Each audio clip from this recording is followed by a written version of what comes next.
दुल्हन की बची हल्दी मुझे मिल सकती है, मुझे मिल सकती है, मुझे मिल सकती है, मुझे मिल सकती है।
ब्याह वाली सारी खुशियां मुझे मिल सकती हैं।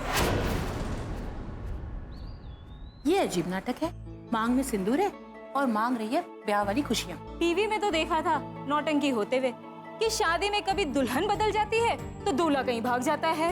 यहाँ तो छोटी बहू की निजी जिंदगी में भी नौटंकी हो रही है। देखो देखो। पर ये है कौन? देखेंगे अगले एपिसोड में। दीदी, आप इसे जानती? ये राज की बात है।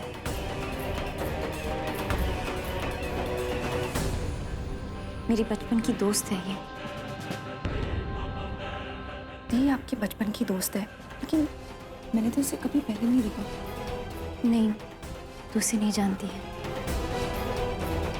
ऐसी ही है ये, शरारती, हमेशा शरारत ही करती रहती है। सबसे शरारती तो तुम हो, छोटी बहू। बस बहुत होगी मस्ती। चल, मुझे तुझसे ढेर सारी बातें करनी है। आजा।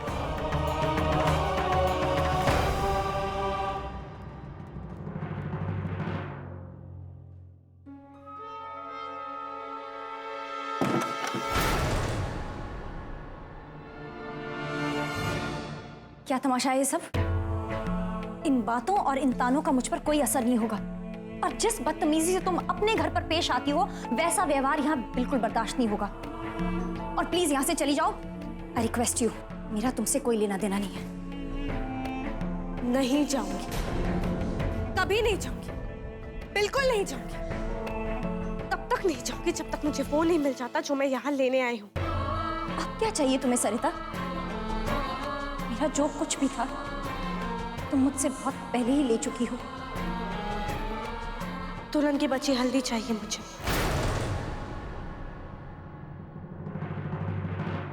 बस, और कुछ नहीं। ये क्या पागलपन है?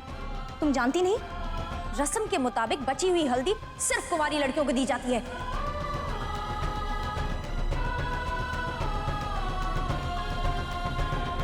अच्छा, मैं कुंवारी नहीं हूँ? ओह हाँ, गले में मंगलसूत्र, मांग में सिंदूर होता है तो औरत शादीशुदा कहलाती है ना। पर गले में मंगलसूत्र और सिंदूर तो तुम भी लगाती हो छोटी बहू,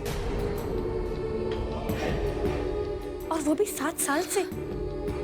फिर तुम कुंवारी कैसे हो? सब जानते हैं मैं नाटक में पत्नी बनी थी। वो मंगलसूत्र, वो सिंदूर सब झूठा था। और मेरा मंगलसूत्र और सिंदूर नाटक बनकर रह गया है। ब्याहता होकर भी कुंवारी हूं मैं। देखो मेरी आंखों में, देखो मेरी आंखों में, क्या नजर आता है तुम्हें? नजर आता है इन आंखों ने कभी देखा भी होगा पति का प्यार, तुम्हारे राज का प्यार? बताओ, सिर्फ सूनापन ना? बताओ, मेरी आंखों में दिखाई देता है तुम्हें अपना राज?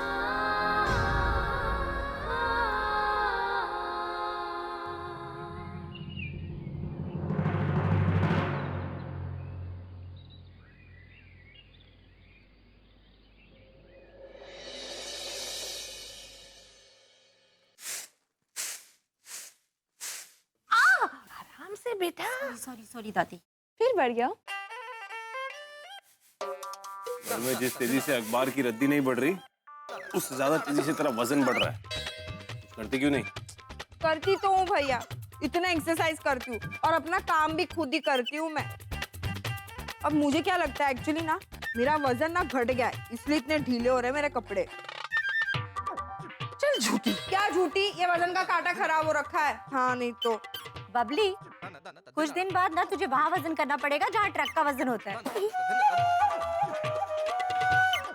और तेरा ना जहाँ पे मूंगफली का वजन होता है ना, वहाँ कराना पड़ेगा। चुप कर। अरे बेटा, दुकान पे ले जाके रद्दी की तराजू पे तोल देना इसको। मैं रद्दी हूँ क्या दादी? तू रद्दी नहीं है, रद्दी तो काम की चीज होती है। मैं तो तूने बदन पे जो रद्दी की चर्बी इकट्ठी कर रखी उसकी बात कर रही हूँ। कल से आलू, चावल, मीठा, तला सब बंद। इसे सुबह शाम दलिया खिलाया कर माँ। दलिया? तबीयत सी खराब हो रही है। बहू, नाश्ता तैयार हुआ। वो महारानी है भी कहाँ घर पे? राज बेटा चलो नाश्ता कर लो। शीला, मुन्नी, बबली अलग से कहना पड़ेगा तुम्हें। हरियाणवी फटफटी मेरे से उठा नहीं जा रहा, नाश्ता यहीं दे देना मेरे को है। ये कौन सी बड़ी बात है, सालों से यही बैठे बैठे तो खा रही हो। देखो कैसी कड़वी जुबान बोलती है। भाभी गई कहाँ समय से? एक नंबर की कामचोर है। मैं जानती हूँ कि भाभी कहाँ गई होंगी, कहीं वहाँ कोई गड़बड़ ना कर दे। औरत हो ना तुम, छू कर देखो मेरी काया। छुओ, कभी छुआ है पति ने आज तक? बताओ क्या जताना चाहती हो तुम? और ये सब क्यों दिखा रही हो? मेरी शादी होने वाली है, बाहर हल्दी की रस्म चल रही है, मेहमान रिश्तेदार सब है। बंद करो अपना ये तमाशा। मैं बनी हूँ 10 साल से तमाशा बनी हूँ मैं। तुम सुकून से शादी करोगी, अपना घर बसाओगी और मैं चुपचाप खड़े होकर देखती रहूंगी। वाह छोटी बहू वाह, एक आदर्श बहू, त्याग की मूर्ति, एक आदर्श पत्नी, एक आदर्श बहू, एक आदर्श नारी। असली जिंदगी में क्या हो तुम दिव्या? उर्फ छोटी बहू या उससे भी छोटी इंसान। ताने क्यों दे रही हो तुम मुझे? किया क्या है मैंने? गुस्सा तो मुझे तुम पर होना चाहिए था, क्योंकि मैंने राज को खोया है, तुमने नहीं। अरे कलाकार को तुमने रद्दी वाला बना दिया। आसमान छूने की ताकत थी उसमें, तुमने उसके पंख ही काट दिए। मुझे मेरी बात पूरी करने दो। कहां गया वो राज जो नाटक को अपनी जिंदगी मानता था? क्यों रुक गई उसकी कलम? क्या हो गया उस राज को जो हमेशा हंसता और मुस्कुराता रहता था? क्यों बदल गया वो? जवाब मुझे। पत्नी हो ना तुम उसकी, तुम्हारी भी जिम्मेदारी थी ना। इन 10 सालों में तुमने राज को उससे उसकी जिंदगी